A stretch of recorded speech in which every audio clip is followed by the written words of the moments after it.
7 cats and 19 dogs all rescued after a fire at an Anderson home. Thankfully, no people were hurt, and most of the animals are expected to be okay after the fire on Arlington Avenue. But the influx of animals mean a lot of work for the people in charge of making sure that animals find safe homes. Anderson County PAWs says they urgently need people to adopt or shelter the animals. And we're learning this isn't the first animal hoarding case in the county in the last few weeks. 7 News reporter Nicole Ford talked to officials at PAWs. She has the very latest on that and the fire investigation. Nicole. Well, Tom, we were the only ones there last week as Anderson County PAWs worked with the city animal control to pull 26 cats out of a home after a welfare check. One of those cats actually having kittens in the middle of it all. Now they're all here at the shelter looking for a new home. This group is becoming a frequent sight across Anderson County. Animal control alongside PAWs pulling dozens of animals from multiple homes. It's tragic. It's awful. It's one of the worst things I've ever seen. Almost every single kennel inside Anderson County PAWs is filled.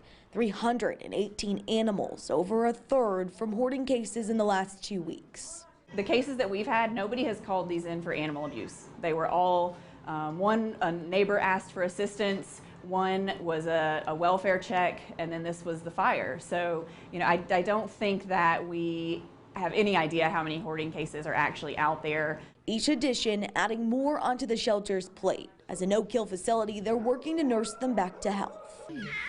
So this little guy has multiple issues from the hoarding case yesterday. As you can see, his whiskers were singed off, so he's got some burns. The bottoms of his little feet are burnt as well. And then he's got a really nasty eye infection and an upper respiratory infection. The shelter officials say this problem starts at the beginning. For the owners, don't be afraid to ask for help. No one really wants to go into a house that's infested with bugs and up to your knees and decay and stool. Like, no one wants to do that, and if no one wants to do it, no one's going to. And that's why these problems keep happening. It's because these people aren't reaching out for help because they don't think anyone's going to help them.